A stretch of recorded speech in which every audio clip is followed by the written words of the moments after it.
Yo, bienvenue dans cette nouvelle vidéo. Mercredi dernier est sorti le deuxième tome des légendaires Les Chroniques de Darkel, la Croisée Sanglante. L'heure est donc de vous livrer mon avis sans spoiler. Si mon contenu t'intéresse, n'hésite pas à t'abonner. Alors les Chroniques de Darkel, tome 2, un pari réussi. Jingle, c'est parti.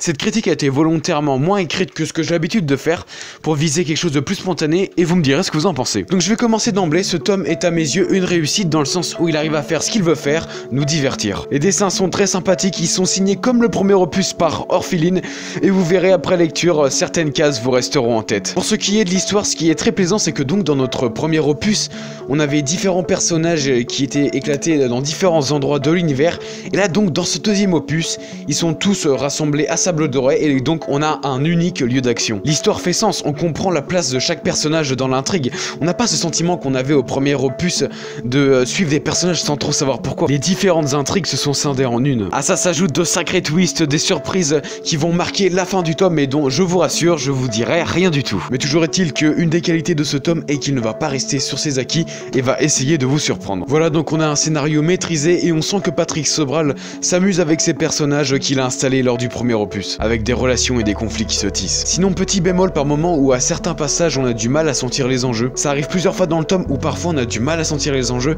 ce qui fait qu'on serait presque à la limite avec la facilité scénaristique. C'est à propos notamment de comment est tissée certaines relations, de certaines réactions de personnages, et sinon la crédibilité de la confrérie Ultima qui est un petit peu mise à mal je trouve dans ce tome. Après ça c'est du côté dramaturgique, mais ça n'enlève rien à son côté divertissant. Donc voilà, si je devais résumer ce tome en une phrase, ce serait très divertissant, même si parfois des soucis d'enjeu. Même si je vous le dis, ces soucis d'enjeu ça reste du détail, du chipotage. Surtout qu'à côté de ça, il y a certains passages où là les enjeux sont très bien exprimés. Ainsi, si je devais mettre une note à ce tome, je lui mettrais 7 sur 10. En conclusion, je vous encourage bien sûr à aller lire ce nouveau tome des légendaires. Hâte de voir vers où va se diriger cette série Les Chroniques de Darkel. C'est donc la fin de cette vidéo, j'espère qu'elle t'a plu.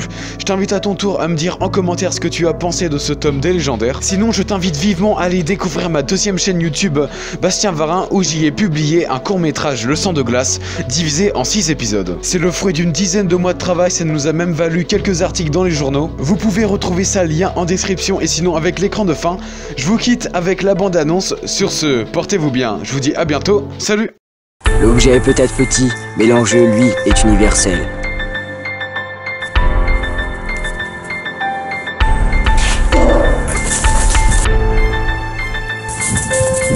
Mourir apaisé, il n'y a que la réussite et la fierté. Et pour ça, il faut se battre.